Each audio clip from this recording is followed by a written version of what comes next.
Hello, I'm continuing my reviews on the Jaws series with Jaws 3, aka Jaws 3D, because this was actually released in 3D when it came out back in 1983. Now, in 1982 and 1983, there seemed to be this mini 3D craze because around this same time you had films like Friday the 13th Part 3 and Amityville 3, both of which were also released in 3D when they came out. Now, originally this was actually going to be a spoof on the first two movies called Jaws 3 People Zero, and basically the plot of the movie was it was going to be about Universal making a third Jaws movie, but then an actual shark attacks the set of the movie, and it was going to be a parody of the first two movies, and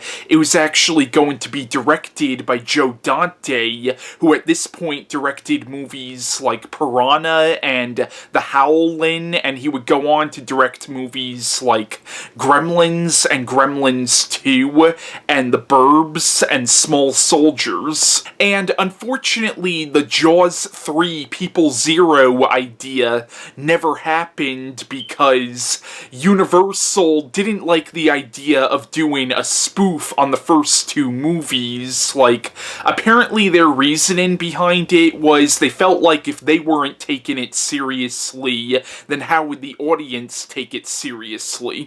But it seems like around this time, Universal was having a very difficult time making fun of themselves because around this time they also put out the movie Psycho 2, which of course was a sequel to the Alfred Hitchcock film, and around this time Robert Bloch, who wrote the original Psycho novel, wrote a book called Psycho 2, which was actually a satire on Hollywood, and Universal hated the book. So it seems like Universal around this time were having a very difficult time actually making fun of themselves. So maybe that's one of the reasons why this Jaws 3 People Zero movie never got made. But in retrospect, I really do wish that Jaws 3 People Zero actually got made, because it would have definitely been better than the Jaws 3 that we actually got. The film is actually directed by Joe Alves. I hope I'm saying his last name right, and he actually designed the mechanical sharks that were used in the first two Jaws movies. Now, the screenplay for this movie was actually co-written by Richard Matheson. Now, for those of you who don't know who Richard Matheson was, first of all, shame on you, but Richard Matheson was a very famous writer who unfortunately is no longer with us. He died a couple of years ago, but he also wrote books like I Am Legend and What Dreams May Come and Hell House. Also, a lot of episodes of The Twilight Zone were either written by him or based on short stories by him. Like the episode with the gremlin on the wing of the airplane was actually based on a short story of his called Nightmare at 20,000 Feet, and he also wrote the Twilight Zone episode Little Girl Lost about the little girl that got sucked into another dimension, and he also wrote an episode of the original Star Trek series. But Richard Matheson was a very talented writer, and Steven Spielberg actually recommended him when they were trying to find writers for this movie, and Spielberg's first movie, Duel, was actually based on a short story by Richard Matheson, and around this time, Spielberg and Richard Matheson were also working together on Twilight Zone the movie. Now, I've never read Richard Matheson's original script, script for this movie, but apparently very little of what Matheson wrote actually made it into the movie, and honestly, I can believe that too, because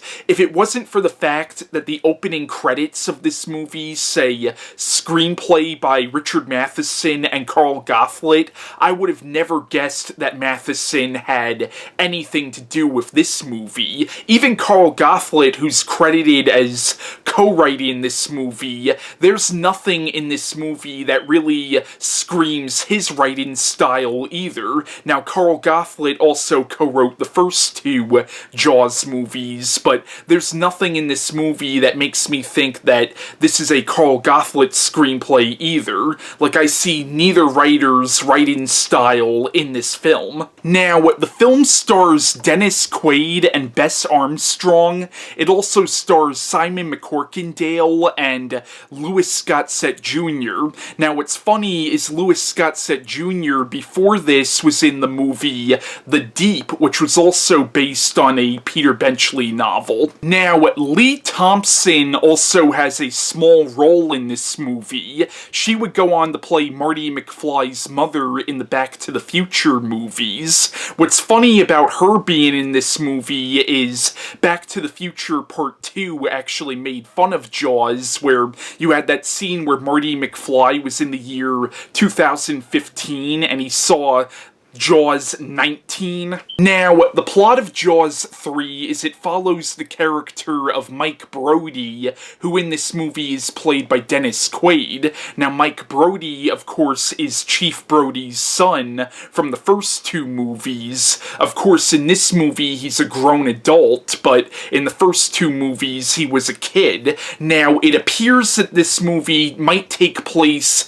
sometime in the future, because this film came out not too long after Jaws 2, and in Jaws 2, the character of Mike Brody was only a teenager, but in this movie, it looks like he's in his 30s, so it appears that this film might take place in the future. But in the movie, Mike Brody and Bess Armstrong's character, who I'm not sure if she's supposed to be like his wife or his girlfriend in the movie, but they're both marine biologists at SeaWorld, and there's this like big man-made lagoon that feeds into the ocean, and long story short, a great white shark ends up swimming into the lagoon and attacking people. But they manage to capture it, and the people at SeaWorld try putting it on display as kind of like an attraction there, but it turns out that this was just a baby great white shark, and its mother ends up coming for it, and when that happens, shit really hits the fan. But Jaws 3 is a pretty bad movie. Like, it really is hard to believe that Richard Matheson, who is one of my favorite writers, had anything to do with this movie, but apparently very little of his original script actually made it into the movie. Now, I don't hate this movie. Like, the film is entertaining, but it is a bad movie, though. Like, there's no ifs, ands, or buts about it. Like, it's a bad movie. It has really cheesy and laughable effects, and the acting in the movie, with the exception of maybe the main cast, really the acting isn't all that good. And the story is also really laughable as well. What's really ridiculous about the story in general is that you have Mike and Sean Brody show up in this movie, and they have to take on yet another shark. It's a little ridiculous that this would happen to this same family again. Like, what, do they have like a shark curse on them? Of course, if you get to Jaws the Revenge, apparently they do have a shark curse on them, but we'll get to that when I get to that review. Like, I think it was ridiculous to have the Brodies in this movie. Like, honestly, you could have called Dennis Quaid's character anything else besides Mike Brody, and it would have worked, because, once again, I just think it's ridiculous that the character of Mike Brody would all of a sudden coincidentally have to deal with another great white shark. Like, it's a little too coincidental, in my opinion. Like, what they should have done with this movie movie, in order to connect it to the first two movies, they should have, like, mentioned shark attacks that happened at Enemy Island to connect it to the first two movies. It really was ridiculous just bringing the Brodies back in this film. But I would say that the worst thing about this movie really is the 3D effects in this movie. Like, maybe they looked good back in 1983 when you were seeing them in the theaters and they were actually in 3D, but when you're watching them in 2D, they look so freaking laughable. And probably the most hilarious scene in this movie is at the end where you see the shark inching closer and closer to the glass. Like, the main characters are in this, like, underwater facility, and you see the shark coming up to the glass, and you have to see the movie to believe this. It's just so freaking cheesy what happens. Like, the shark's not even moving, but you see it coming closer to the glass. It's so freaking bad. But yeah, Jaws 3 is entertaining, but it is a really bad movie. I personally don't recommend it unless you're in the mood for a good laugh. But yeah, that's my review on Jaws 3, and my next movie review will be Jaws the Revenge. Oh boy.